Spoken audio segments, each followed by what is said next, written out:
Okay, I'm going to start the webinar. All right.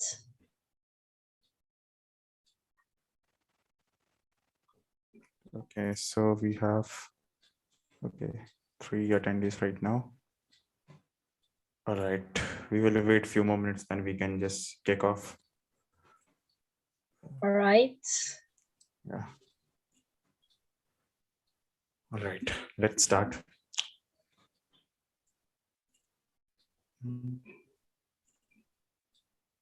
Okay, live good to stream go? is working. Yeah, just give me a second. I'm checking live stream. Hey, Okay. welcome everyone. Yeah, welcome. Go ahead. So, hey everyone, we are back with another super interesting workshop. Thanks everyone for joining. Let us know the region you belong to in the chat. I am Aryan, one of the guild leader of Education Guild of AlchemistDAO. This workshop is presented by Mental Health Guild about mentally navigating your 20s. If you have any question, then feel free to ask in chats and Q&A section. So we have Velocity and Pink, who are guild leaders of Mental Health Guild. We have OT Joy and as a speaker. Quickly, I would like to hand over this to our speaker. So yeah, you can go ahead, OT Joy.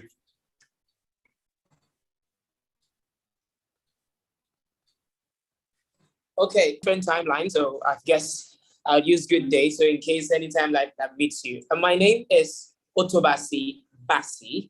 I'm a radio host. I'm also a brand developer. And from time to time, I aid young people navigate their 20s through talking to them, guiding them. And Otijo is a name that is coined from my name and my first name and my middle name, which happens to also be my radio name. And today I'll be talking about mentally navigating the 20s. I am from Nigeria, by the way. So hi, if there's any Nigerian or African on the video, hi, good day. And for everyone else joining, it's my pleasure to be here. Thank you very much for being part of this. And thank you very much to AlchemistDAO for this opportunity.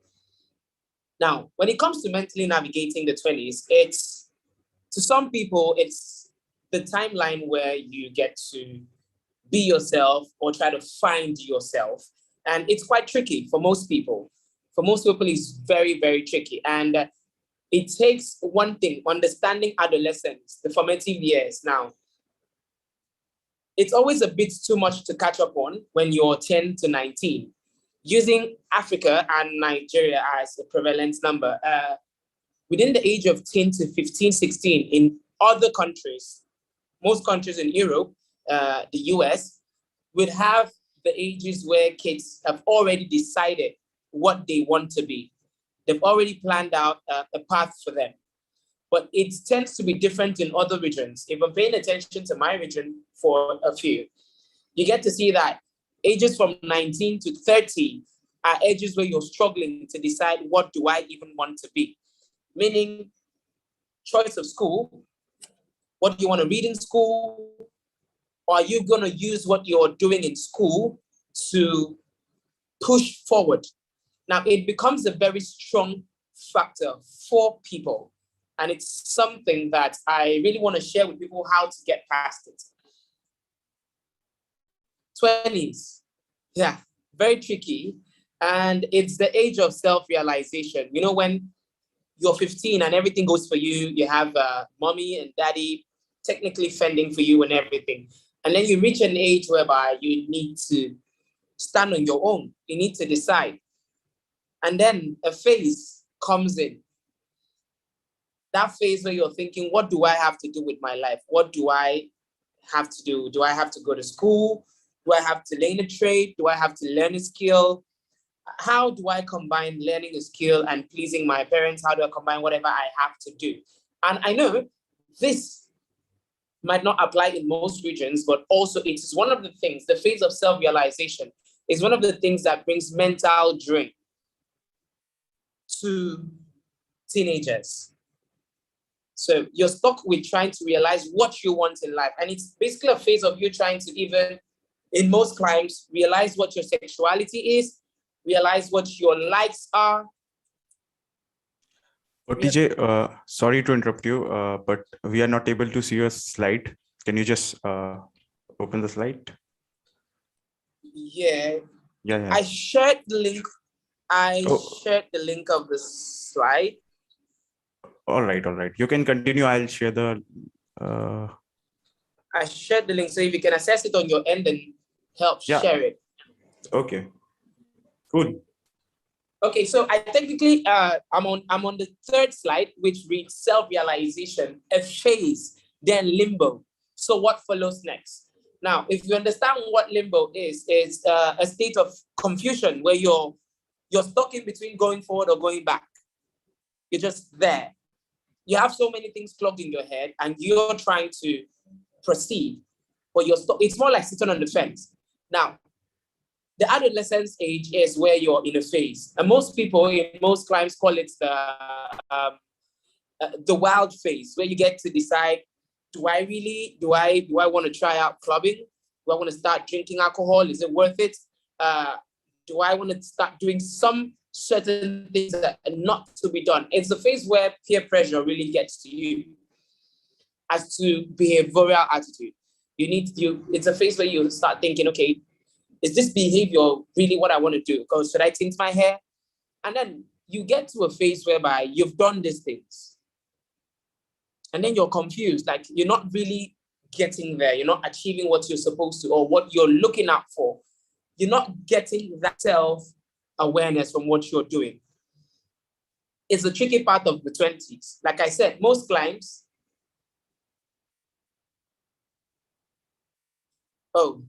sorry, for those asking about the slides, I think they're working on it right now. It's kind of hard for me to share my screen on here.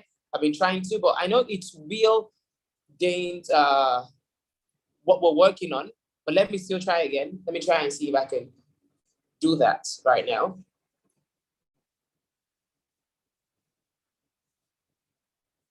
Okay. Yeah, thank you very much. Thank you for that. So, a phase and limbo. Now the question now falls in, what do you want to do? Self-realization. What do you want to do with your life? Are you contented with where you are? Is there something more you want to achieve? And next slide, please. Please, next slide.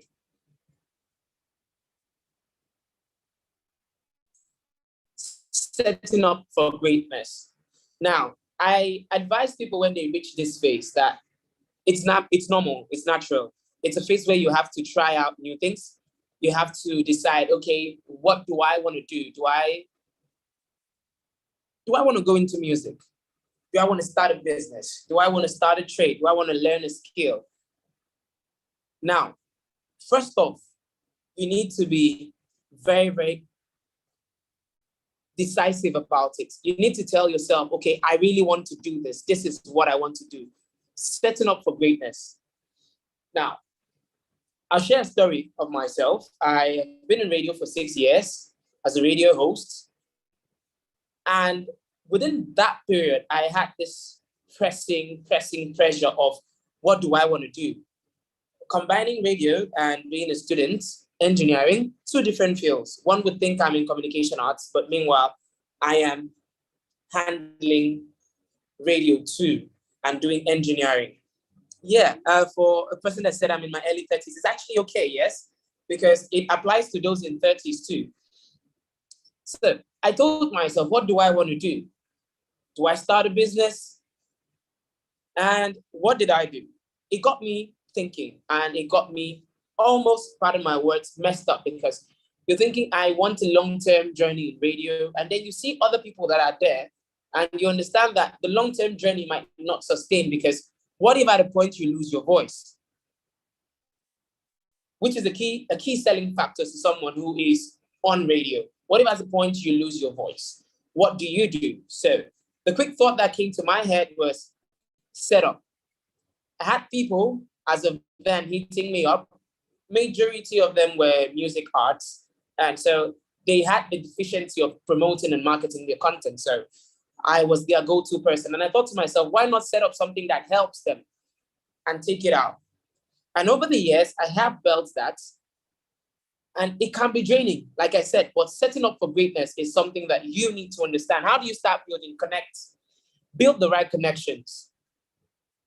We are in a chat that has people from various countries, 26 participants, and I can bet most of them are from various countries joining in, and more are coming. This, for one, is a platform to connect. This also not just connect, but learn. You get to learn from people. The 20s is the age where you keep your pride aside, keep your ego aside, and if you want something, push for it, learn. Learn from those that have been there before. Now, most of them might not outrightly want to teach you. Most of them might come on as mentors. You follow them, follow their social strategy, engage with them through their social medias. Because most of them, if you walk up, I remember walking up to someone and telling the person, I'd love to learn what you do. Can you teach me? And there was a price tag to it, and it was huge. It was something that I couldn't afford at the time. So I had to say, okay, fine, no problem. I'll get back to you when I can afford that. But I kept the conversation going. I followed the person. I got to learn about the person's strategies, added with research. Research, that's the second thing. I think if I'm talking, if I'm certain, I have people from Research Guild here too, that their key job is to research. And you get to find out that in anything you do, researching is the main thing. Now, in researching, I got to learn about what they do.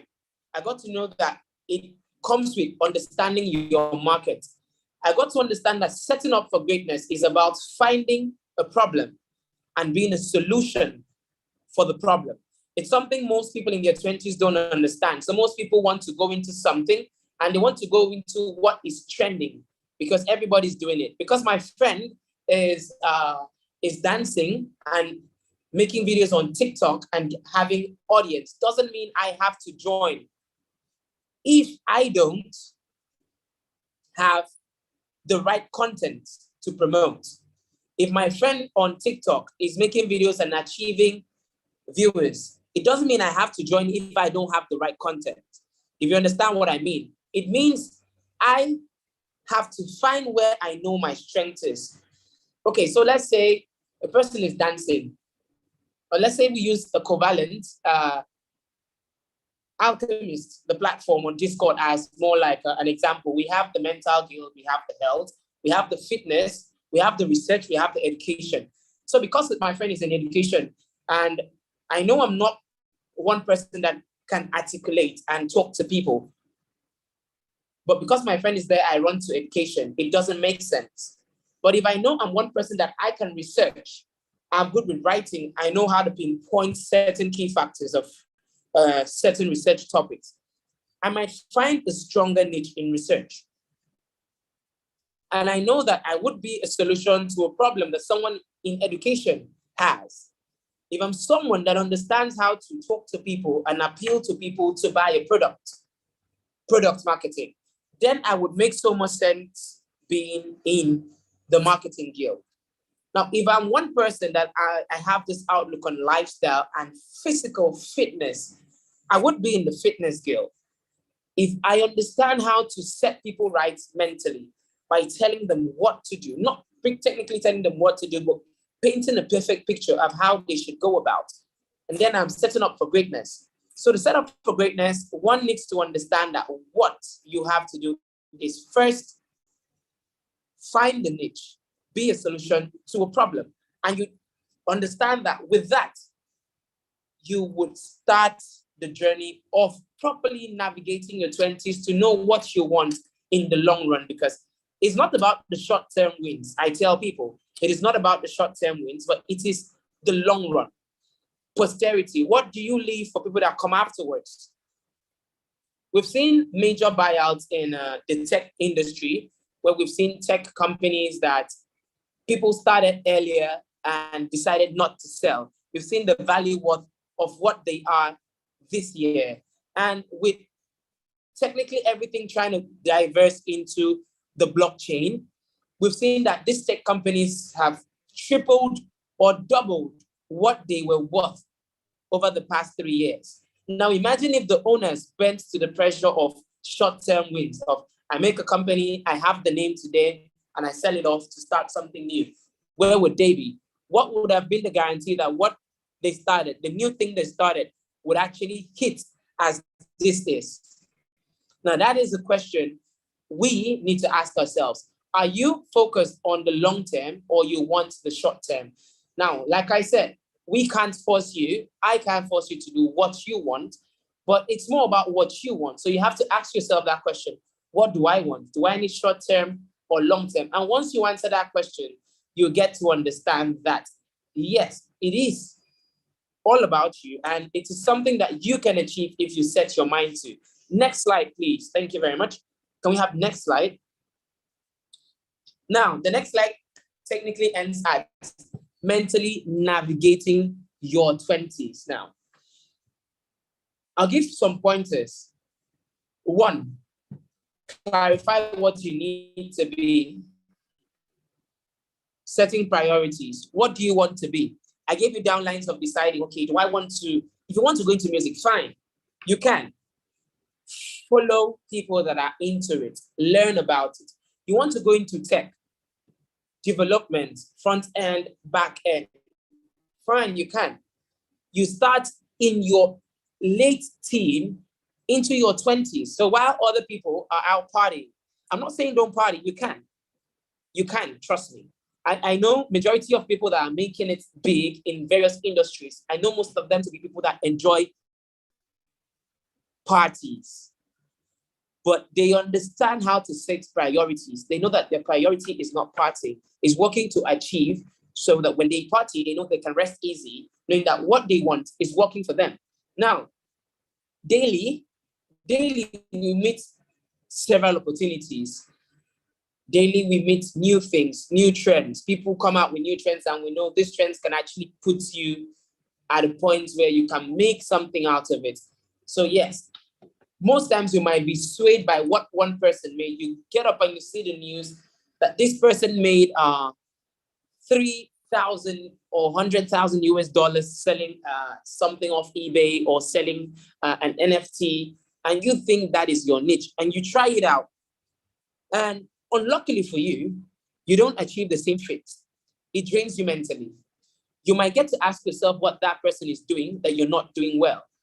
And you might fail to understand that this person took years, months to years of research to achieve what they achieved now. You might not understand this, like I said. For those that have questions, please feel very free to ask. You might not understand this, like I said, but when you start setting priorities, you know where to research on and know where to negotiate your time to. So, you know, when you're researching, you know, okay, fine, I want to do this. How much time in a day or in a week can I put out just to research about this? And how much time can I put out to act towards it? Because researching is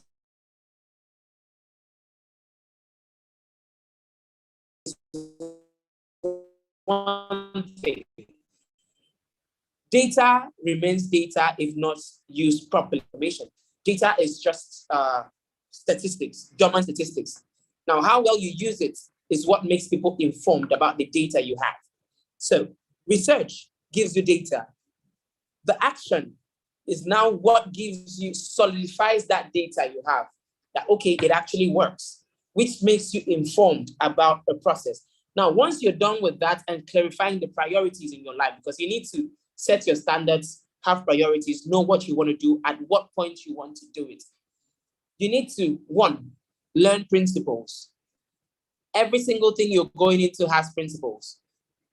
Education,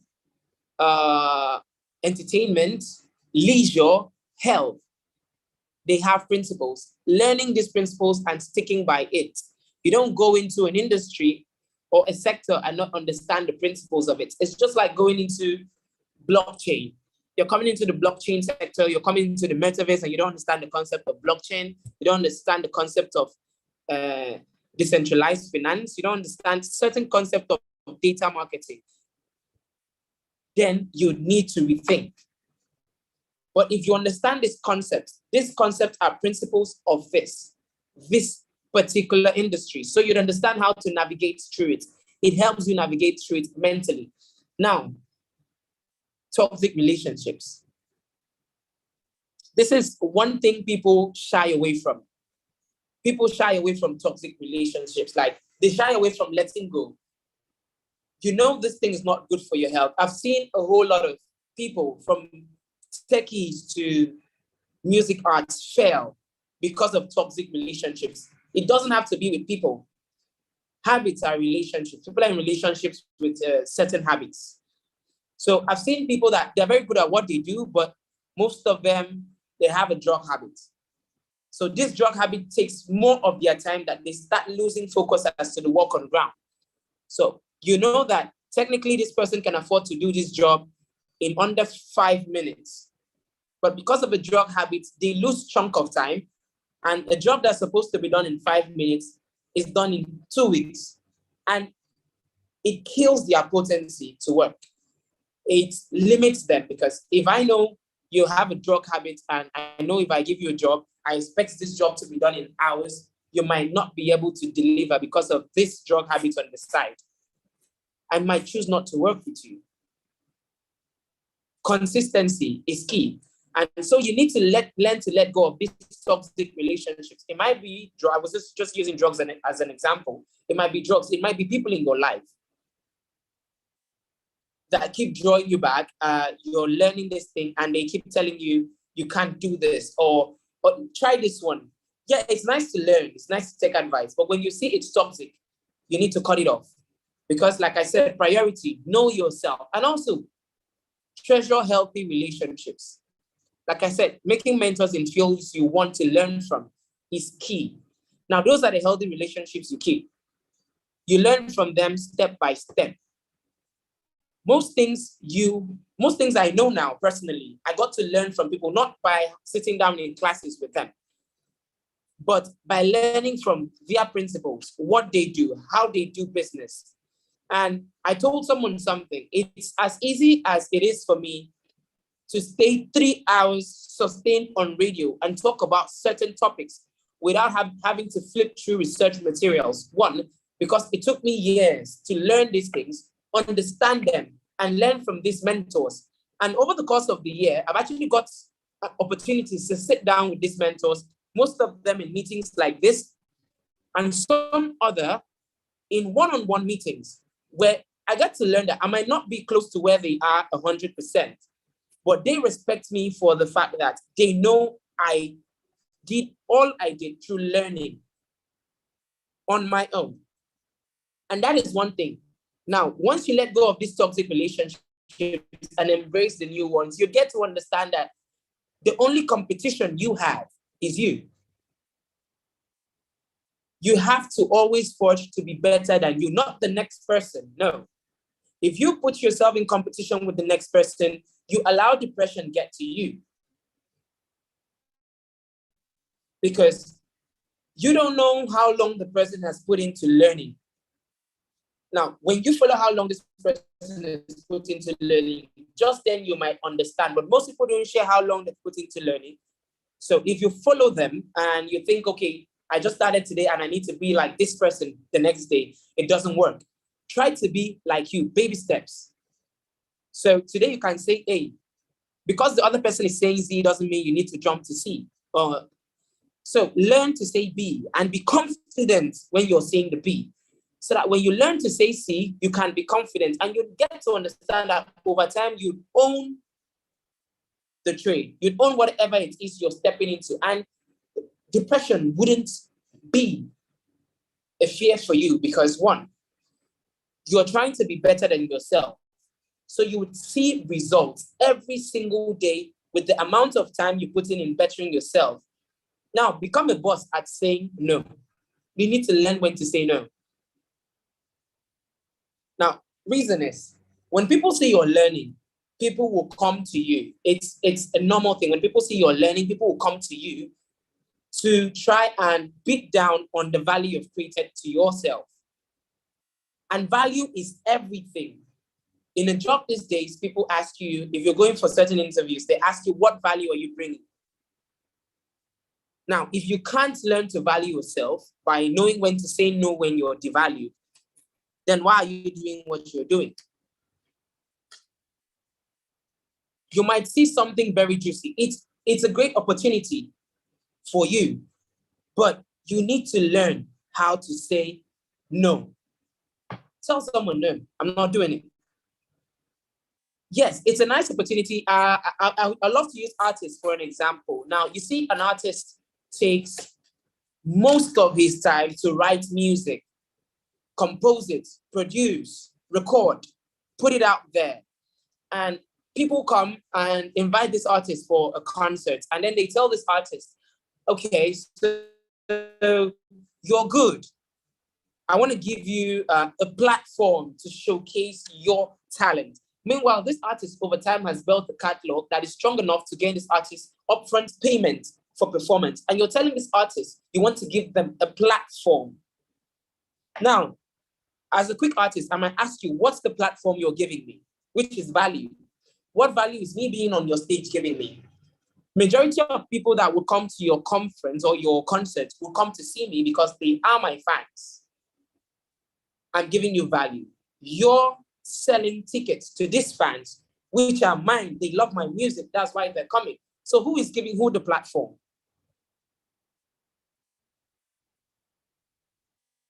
You get. So that's value. As an art, as a creative, you need to understand when to say no when you're being devalued. And then the next step, I'm seeing questions. We'll get to the questions. The next step is, this is tricky, but you have to embrace your imperfections. Know when you understand when to say no, you understand when to tell people, I can't do this. Now, there are two ways to it. Connection helps you. Knowing people in the field. Now, there's certain people that don't like you telling them you can't do a particular job because they feel you should be. They come in, let's say you're in the PR marketing industry, and they come in, they think you can do everything. So they bring a job to you, which working with this client is a great job, but you can't do one of the things they want you to do. It's two things. You can either tell them, I can do it, yes. If you have a team and on your team you have someone that can do it, you can now say, I can do this thing. And you take it back to your team and most be certain that the person on your team can deliver on the job. If not, it makes you lose value because they won't go talking to the person on your team. It is you they will talk to. But if you know you don't have anybody, you don't have connections to anybody that can do it, please be proud enough to say, no, I can't do this. What you will do is lose a client, but not lose value. Now, you can learn to go back and learn how to do this. And when you now learn how to do this, you can update your clients on the fact that, yes, I've learned how to do this. It helps you even understand how to master what you want to do. Now, when you're done with that, know your limits. Please rest. I keep telling people this. Resting is not an award for hard work. It is a necessity. People think resting is an award for hard work. So they rest when they're done working hard. No.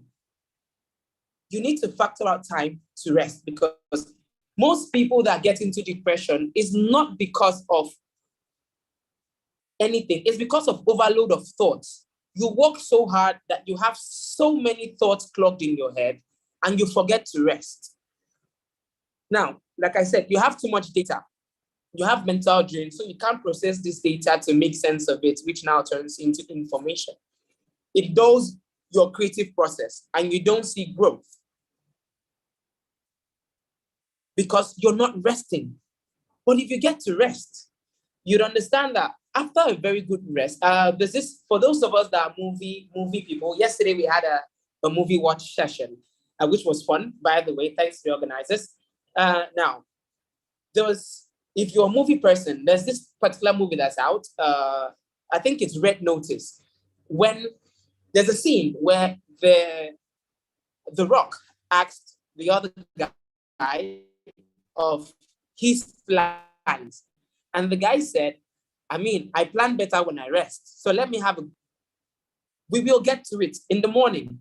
Now, before the rest, he had already put the plans in motion. The resting aided with clarity for when he finally actualized the plan, made it into action. So you will now see that for every little thing he did before, it was pre-planned. In resting, you get clarity. So please, whatever you do, take out time to rest. Now, how do you rest? Sleeping is not resting. People misunderstand sleeping. Sleeping is a major necessity, but sleeping is not resting. It's still a factor, it's still a part of it, but it's not resting. Resting is being in a state where you do what gives you peace, keeps you tranquil. Yeah, most time resting might transcend to sleeping. But if you're a music lover, listening to good music, if you're a fitness lover, a stroll, that would be you resting from the hard work. And you get to find out that people get to think more or get more brainstorm ideas when they're doing the things they love at their ease. It keeps you having fun while working. Now, that brings me to another key factor of whatever you're doing. Please, whatever you're doing, try to have fun with it. Try very much so to have fun with it. So if you're, I saw this video, I love teaching people with real life experiences and things we see on social media from day to day. I saw this video of people, they were working very hard and they were working smart, but they were having fun too. Now, they were trying to build, and it's buildings with stories. So they were on scaffolds. Now, normally what people would do when you're building on scaffolds is have people take materials and climb these scaffolds. But these people were trying to take concrete, mixed concrete up the scaffold in the traditional way. So there's music playing in the background and they're dancing in sync, taking this concrete. So I am down here, I'm taking it up to the first floor. People on the first floor are dancing along, taking it up to the second floor. People on the second floor taking it up. And you see that the process becomes a fun process. You wouldn't see it as work. You wouldn't see it as something that you're complaining because you're having fun with it.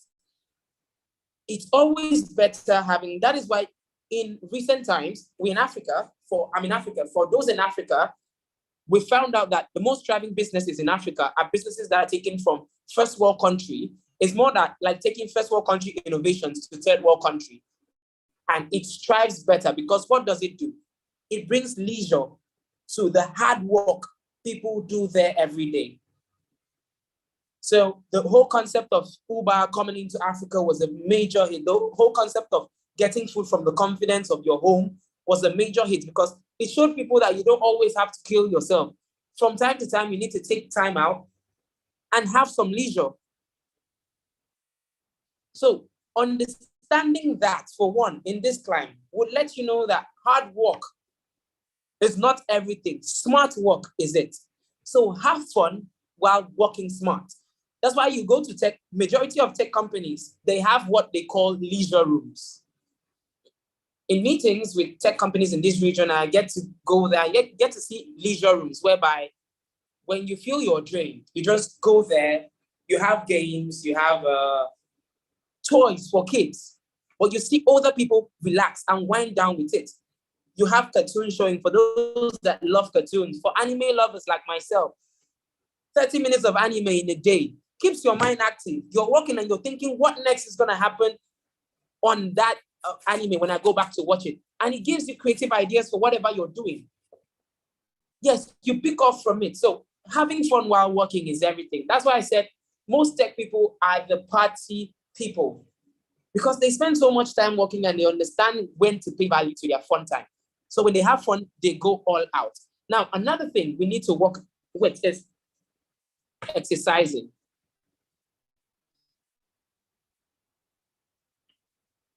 Mental exercise, physical exercise.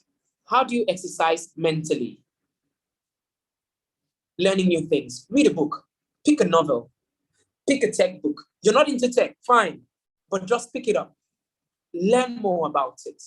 Now, when you mentally exercise, you find out that you're doing two things. You're exercising your mind to think out of the box. but you're also equipping your mind to be able to stand at anywhere. Now, how many people can keep a conversation on 4 different topics? You're in a meeting with people in the tech industry, the health industry, the entertainment industry, the finance industry.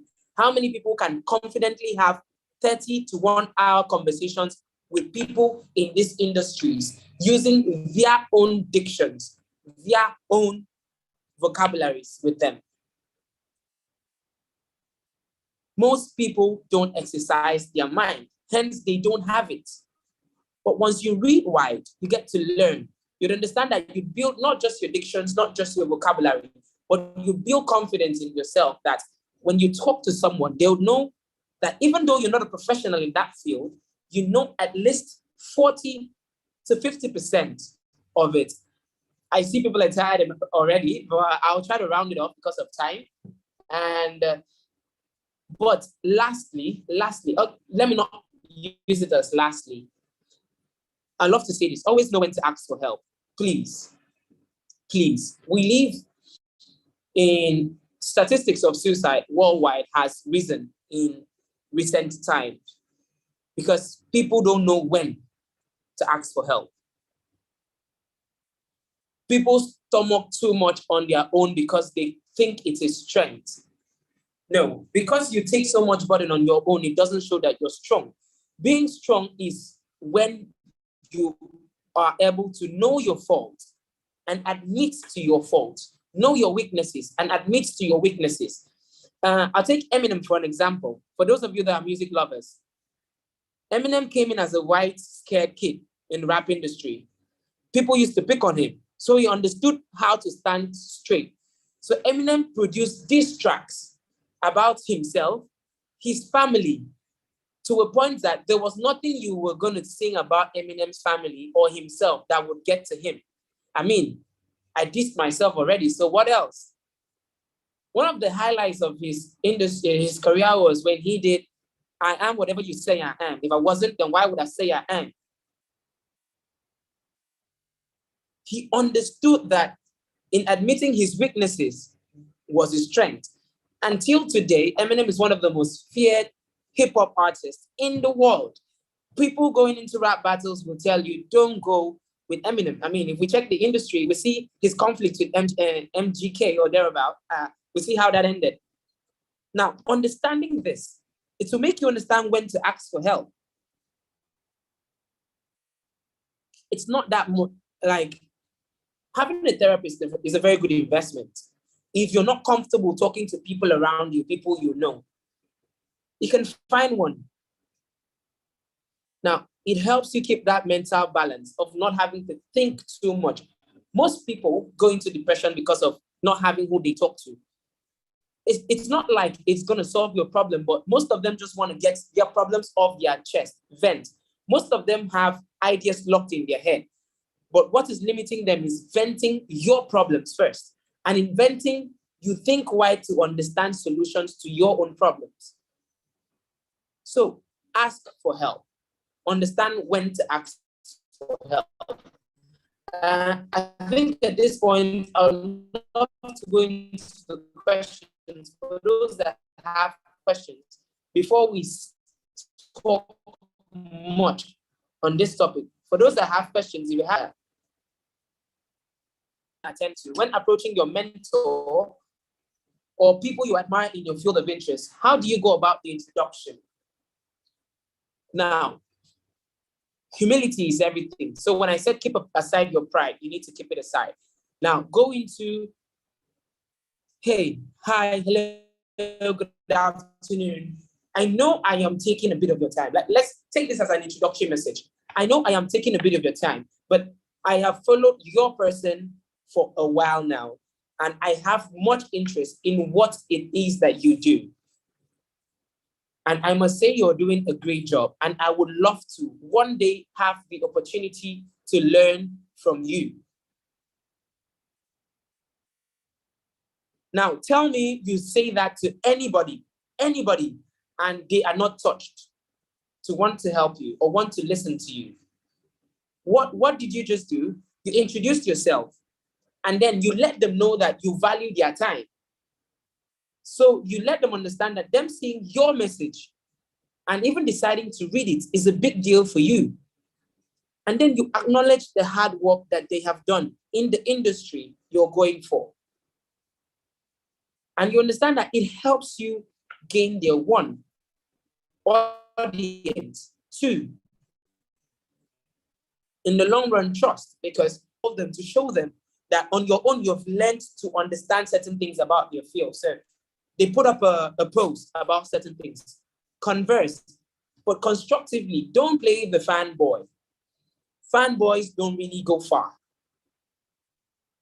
Now, fanboys in the sense that you know that something is supposed to learn from this person, but the only comments you have to do is, yeah, rock it. Yeah, you rock. Okay, go on. No. Constructively comment on clear topics. So let's say you have a mentor. I'll say business, for example. Kanye West in the world is one of the smartest business-minded creatives. People might not acknowledge that, but look at what he does. He understands how to push the hype to his music, in turn, makes so much money off it. Not just his music, but also his brands. Now, imagine you wanted to learn from Kanye, and the only thing you have to say in his comments is, your music rocks. 100 people are saying his music rocks. 1 million people, they know that already. Say something different. Kanye, what's the secret behind, or what gave you the idea of deciding to premiere your album at an open station with no invites? How did you pull that off? That's a constructive comment. He would understand that you've noticed something about his marketing, meaning you pay keen interest to his growth. He might not respond there and then, but at a point, he will take it into consideration to, in the long run, give a class on how he achieved it. That is how you approach your mentors. You first get them to know you, and then you get to learn. Now, like I said earlier, you can learn from direct learning. Most of them price targets. I'm sorry. There's something people say. You pay for not the time, but the experience. Meaning, it takes a month to 100 months for most people to learn what they can do now in 10 minutes. If you understand what I mean. So because I can do this in 10 minutes, it took me months to learn. It doesn't mean because I can do it in 10 minutes, you have to take my billing for that 10 minutes. No, you pay for the experience. You pay for the timing I'm putting, not to do this, but the time that I have put to learn how to do this in 10 minutes. Value. Now, when you understand, when you've created that value in your 20s, you'd understand that your 30s comes very seamless for you. Your 30s would be a point where you're done thinking of how to start a business. You're already running. You're done thinking of how to learn a skill. You might have mastered a skill. You're done thinking of how to make connections. You might have become a name in whatever industry you're trying to get into. At the point, you'd now be thinking of how do I sustain? Which would now take us to a next phase of conversation that in the long run, I might love to have a workshop on that.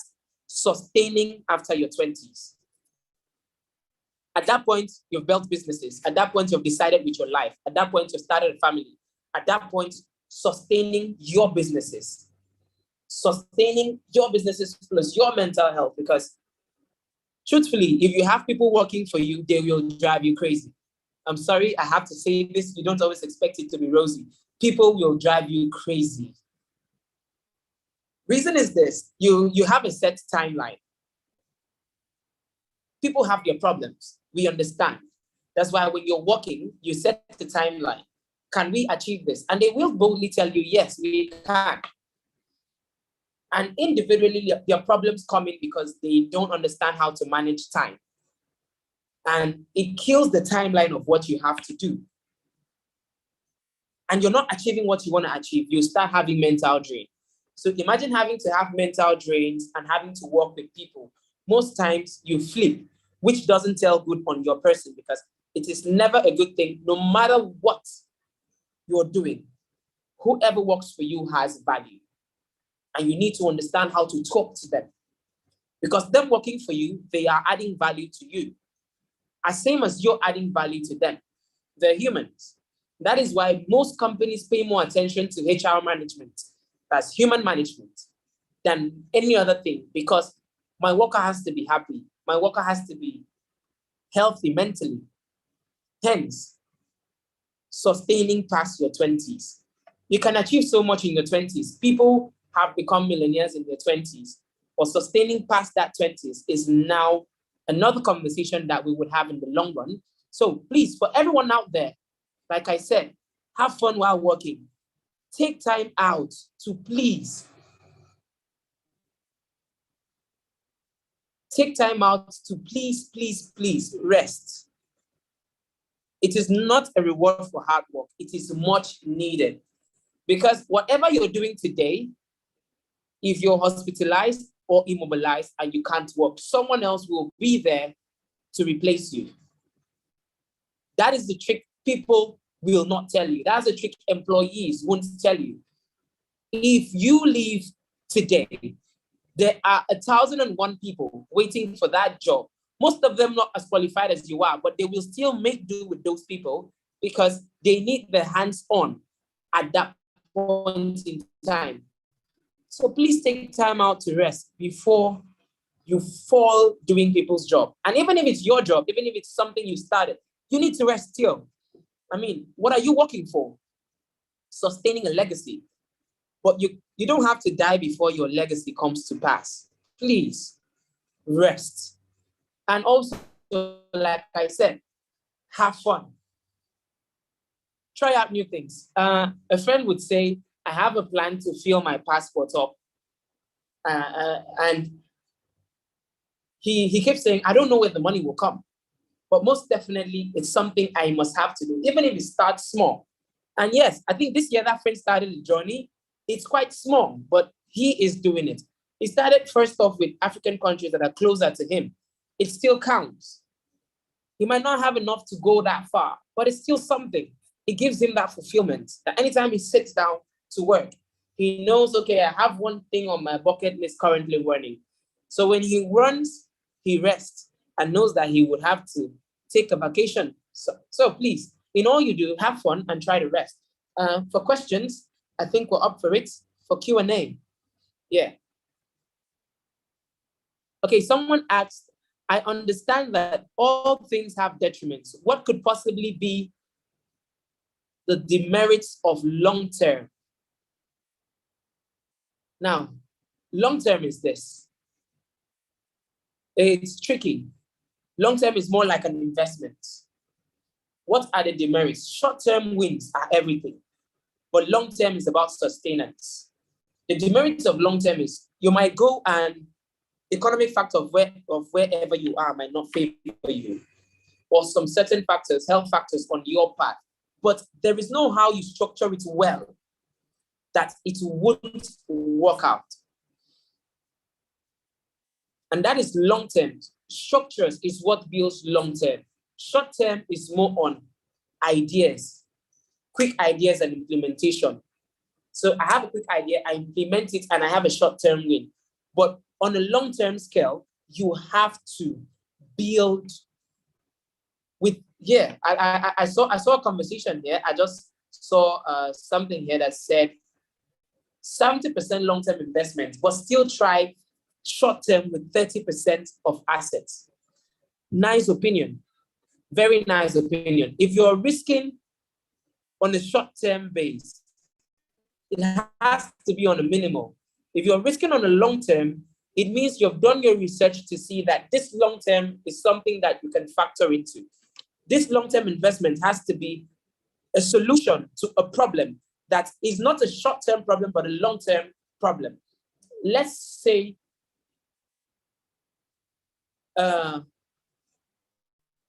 feeding for drugs, for example. aging is one thing that is plaguing people. People in this century are so afraid of aging. They're afraid of how they look, or how they would look when they hit 40s or 50s, and they always try to stay younger for longer. And we now see how brands promote aging drugs, brands promote supplements that you can take to stay younger for longer. But if there's one thing we know, we barely see promotions. Surgeons.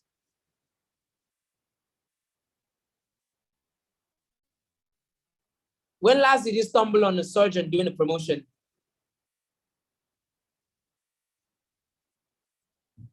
They understood a long-term solution to people's problem, and it doesn't sell itself. It's just like, I'll say this, in this climb, there's this thing going on in marketing world in this climb where we kind of look at brands, people that are into marketing. We look at brands, we look at their marketing patterns and try to compare which brand is doing this. And there's a brand that is being used as a yardstick for marketing currently, Durex. Controversial, yes, but I believe everybody here is over 18. If I say, so Durex, very controversial brand, very, very controversial brand. But what they did with their marketing is quite simple. They don't use big names. Majority of the brands use popular faces. They use big names. What Durex uses is concepts. They use very simple concepts. And they're not telling you, they tell you, you can avoid so much with this. It's simple, it's catchy, it's entertaining. You wouldn't even know what it is about until you reach the end.